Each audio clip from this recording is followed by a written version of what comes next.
Hello friends, स्वागत है आपका हमारे YouTube चैनल 248 नॉट आउट में। मैं हूं आपका दोस्त सुमित और आज हम डिस्कस करेंगे T20 वर्ल्ड कप की मेमोरीज जो कि स्टार्ट हुआ था 2007 से और इस बार होगा उसका 8वां एडिशन। ऑस्ट्रेलिया में कुछ ही दिनों में स्टार्ट होने वाला है।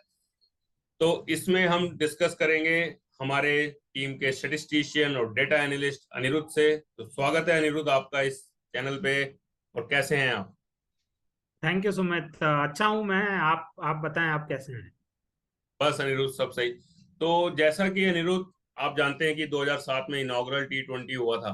तो इंडिया ने पहला वो जीता था एडिशन, उसके बाद पाकिस्तान ने जीता, फिर 2010 में इंग्लैंड ने, 2012 में वेस्ट इंडीज, 14 में श्रीलंका, 16 में फिर से वेस्ट इंडीज और लास्ट वर्ल्ड कप ऑस्ट्रेलिया ने जीता। तो वो एक तरीके से अपने घर पर इस टाइटल को डिफेंड करने करेंगे। तो ये जो टॉप 5 मेमोरीज का जो ये हमारा एपिसोड है, इसमें हम बात करेंगे basically from the Indian perspective.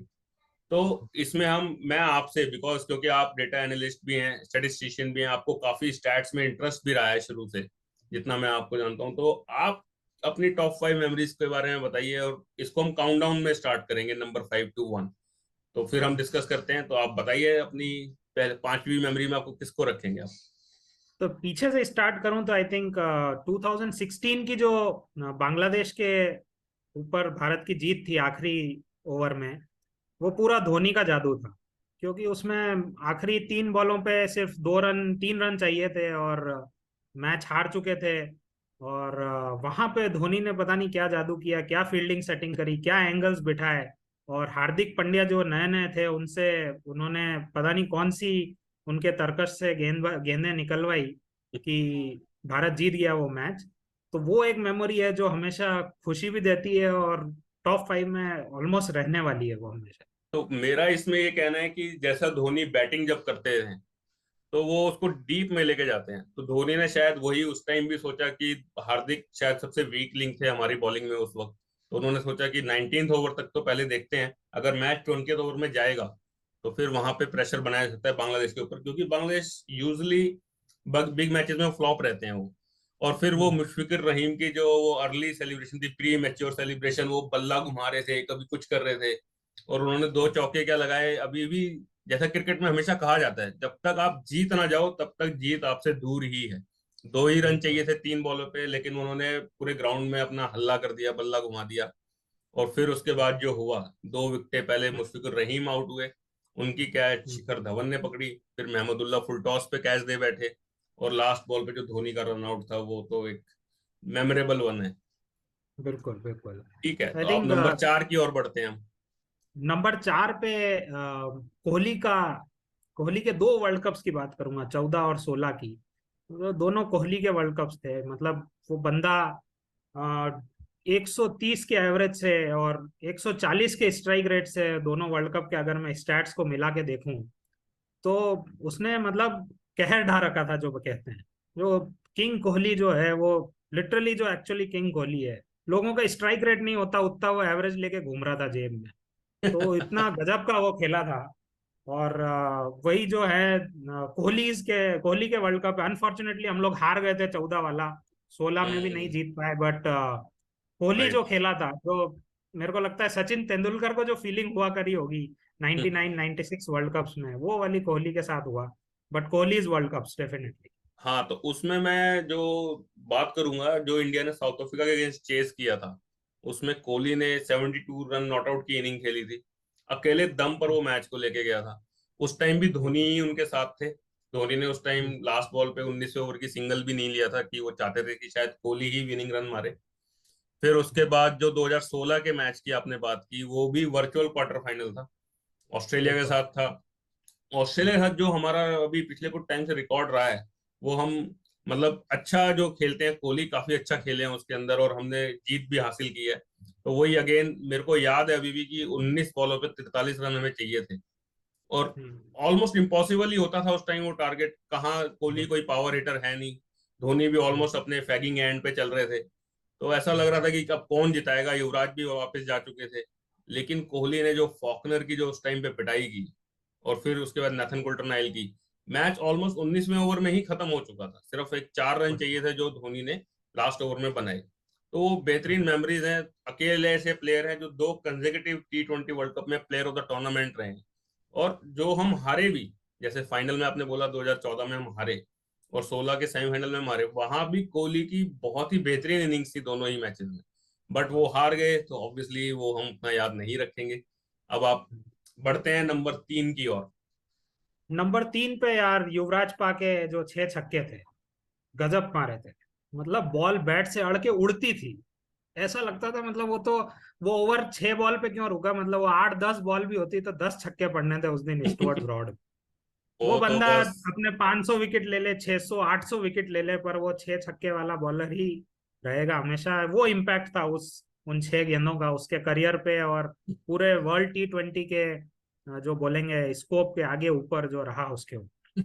हमारे आप इंडिया में किसी से भी पूछ लो कि स्टुअर्ट ब्रॉड कौन है, आज even though he is almost a legend, second highest बिल्कुल। विकेट टेकर है वो इंग्लैंड के लिए, जिमी एंडरसन के बाद।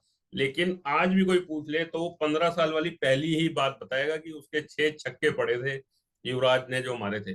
और मुझे एक बात और बिल्कुल। भी याद है, यूवी पा ने शायद इंटरव्यू में भी कहा था कि उससे कुछ वक्त पहले ही ओवल के ग्राउंड पे दिमित्री मैस्करेनस ने उनके 5 छक्के मारे थे एक वनडे मैच के अंदर। पहली बॉल बिल्कुल। मिस हुई थी, फिर 5 छक्के मारे थे। तो उन्होंने, यूवी पा ने बताया कि उनको कई लोगों ने फोन किया उसके बाद कि भाई कैसा लग रहा है आपको 5 छक्के खा के, कैसा लग रहा है। इतने फोन उनको सेंचुरी मारने के बाद भी कभी नहीं आए। नहीं लेकिन आया। जो उन्होंने फिर वो जो 6 छक्के मारे, सब भूल हम्म। गए उसके बाद कि क्या हुआ था क्या नहीं हुआ। किसी को शायद ये भी याद नहीं होगा कि इंग्लैंड ने बहुत ही अच्छी बैटिंग की थी वो रन चेस करते हुए, और सिर्फ इंडिया हम बिल्कुल। 17 या 18 रन से जीते।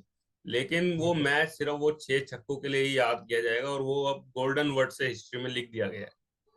बिल्कुल। तो उस वर्ल्ड कप की जो एक और स्टैट्स की बात करें तो युवराज पा ने लगभग 200 के स्ट्राइक रेट से उस वर्ल्ड कप में 150 रन बनाए थे, लगभग 148 टू बी एग्जैक्ट। जितने भी खिलाड़ी जो जिन्होंने 150 या ज्यादा रन बनाए, किसी का भी स्ट्राइक रेट 130 के आसपास भी नहीं था। मतलब मैथ्यू हेडन का जो था वो 125 126 था, हाईएस्ट रन स्कोरर थे उस वर्ल्ड कप के। बट युवराज पा एक अलग लेवल पे जाके खेले थे। जो इम्पैक्ट होता है ना 15-20 बॉलों का, जो कि पूरा मैच पलट देता है, वो उन्होंने बिल्कुल करके दिखाया था उस वर्ल्ड कप में। और 2 इंपॉर्टेंट मैचेस जीत के लेके आए थे अपने दम पे वो इंडिया के लिए। जबरदस्त। तो बताइए अब नंबर 2 क्या रहेगा नंबर 2 पे।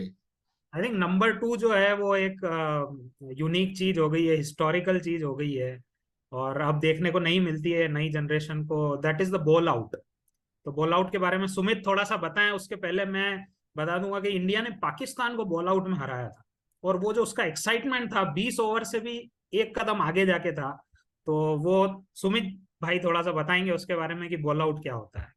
तो बॉल आउट, जैसे आप आजकल की जो जनरेशन है या जो पिछले 10 साल से भी क्रिकेट देख रहे हैं, बॉल आउट के बारे में उनको आइडिया नहीं होगा, क्योंकि वो बॉल आउट अब बंद हो गया है क्रिकेट के अंदर। अब सुपर ओवर का कंसेप्ट है।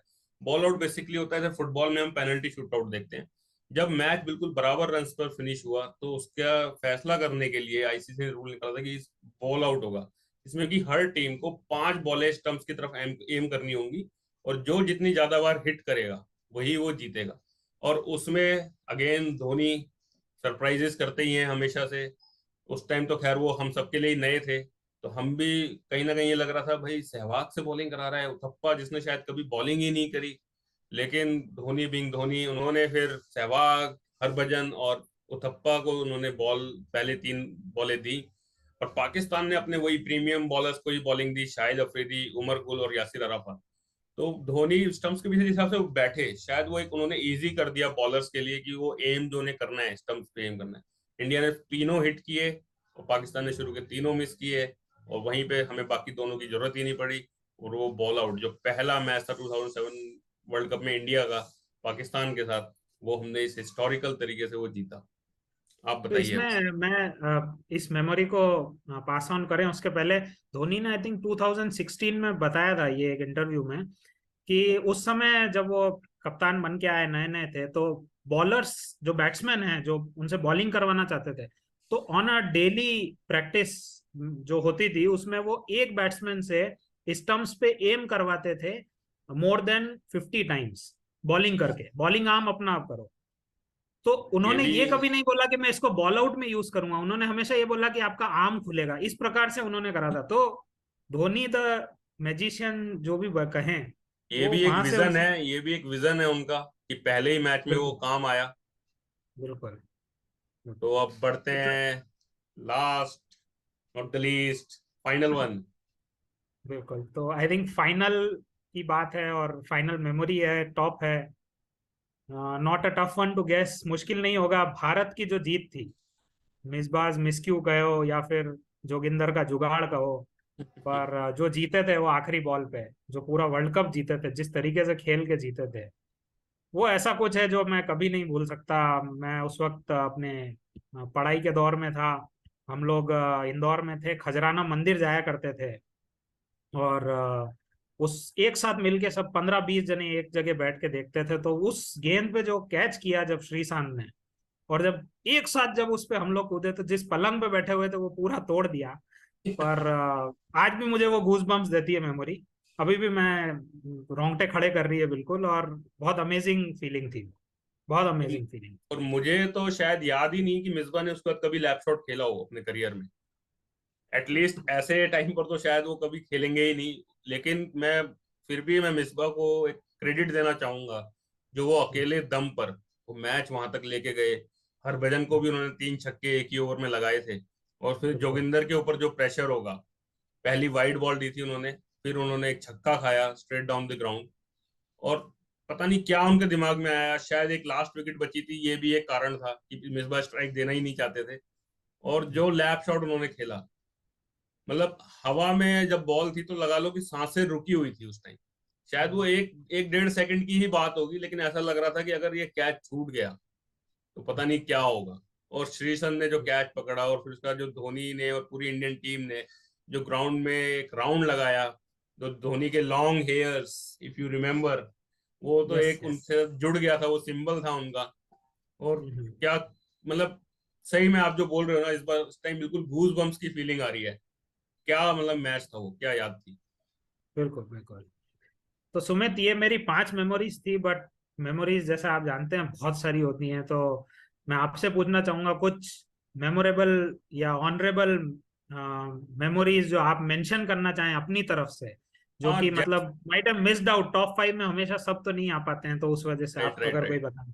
तो मैं जैसा आपको बताऊंगा, सबसे पहले मुझे यूवी पाक की ही एक इनिंग है जो सेमीफाइनल में उन्होंने ऑस्ट्रेलिया के अगेंस्ट खेली थी। उस मैच में भी एक बहुत प्रेशर था, semifinal is a big match, और इंडियन टीम से एक्सपेक्टेशंस नहीं थी। लेकिन जब हम सेमीफाइनल में पहुंच गए तो पूरा देश देख रहा था कि कैसे हम आगे जाएंगे, क्या जा पाएंगे कि नहीं जा पाएंगे। सहवाग आउट हो चुके थे, गंभीर आउट हो चुके थे। 10 ओवर में सिर्फ 6 की रन रेट से हम 60 रन पे 2 विकेट गवा चुके थे। ऐसा लग रहा था कि बस किसी तरीके से 140 150 पहुंचा दे कोई। कौन पहुंचाएगा ये पता नहीं है। रॉबिन उथप्पा क्रीज पर थे, और तब यूवी पा आए, और जो उन्होंने खेला उसके बाद, 6 छक्के अपनी जगह हैं, वो हमारी मेमोरीज में शायद हमेशा रहेंगे। पर वो इनिंग भी किसी भी मायने में कम नहीं थी। और 30 बॉलों बिल्कुल पर 70 रन, वो भी 2007 में, जब शायद हम सीख ही रहे थे कि T20 क्रिकेट कैसे खेलना है। आईपीएल भी आया नहीं था, हमारी इंडियन टीम बहुत कम T20s खेलती थी।